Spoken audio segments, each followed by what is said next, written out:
just recently I was looking through some of the things that I've created in the past, some books, and I found this one piece that I really liked that I had all but forgotten, and started playing it, and I started to think this would be a nice line to include on a tutorial. On this video I will be covering bass chromatic approach lines. Take 3 half steps, take the middle half step and make it a passing tone. Have all 3 notes target a chord tone, a scale tone, or a combination of both. I'm going to start out in a blues progression.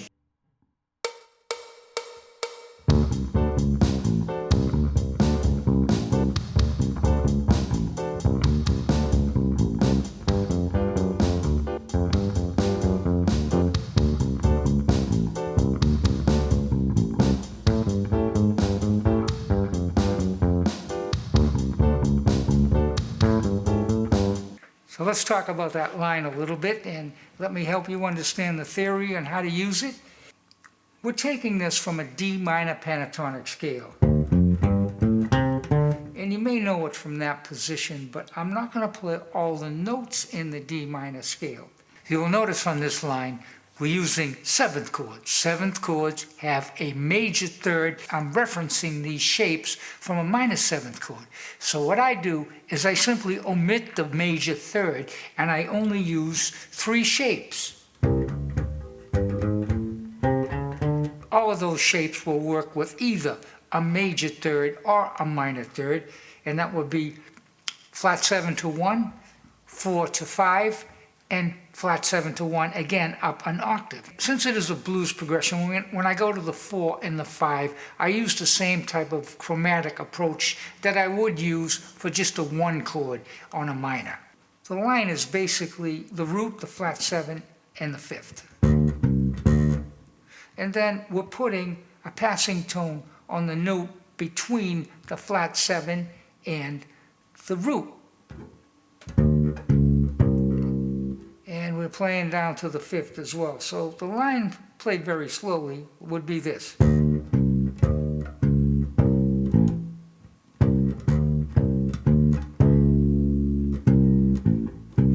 You hear how dissonant that passing tone is. The passing tone isn't so dissonant when it resolves. And in this case, on this part of the line, it's going to either resolve to the flat 7, a chord tone, or the root.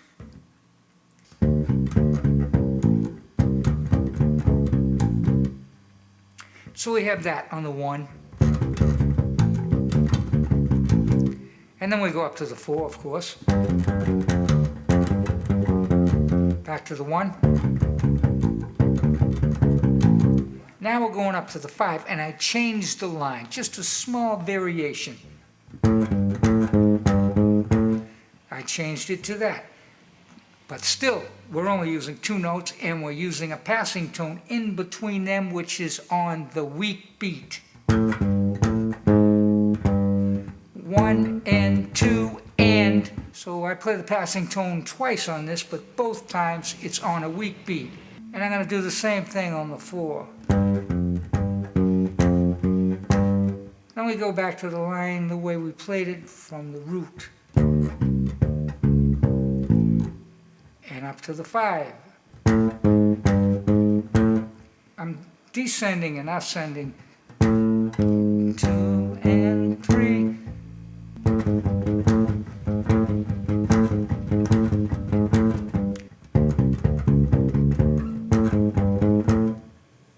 Both of those lines are a little different, but they're doing the same thing, using the same intervals with the passing tone.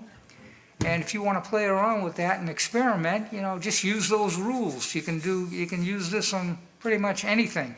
Doesn't make a difference of the genre.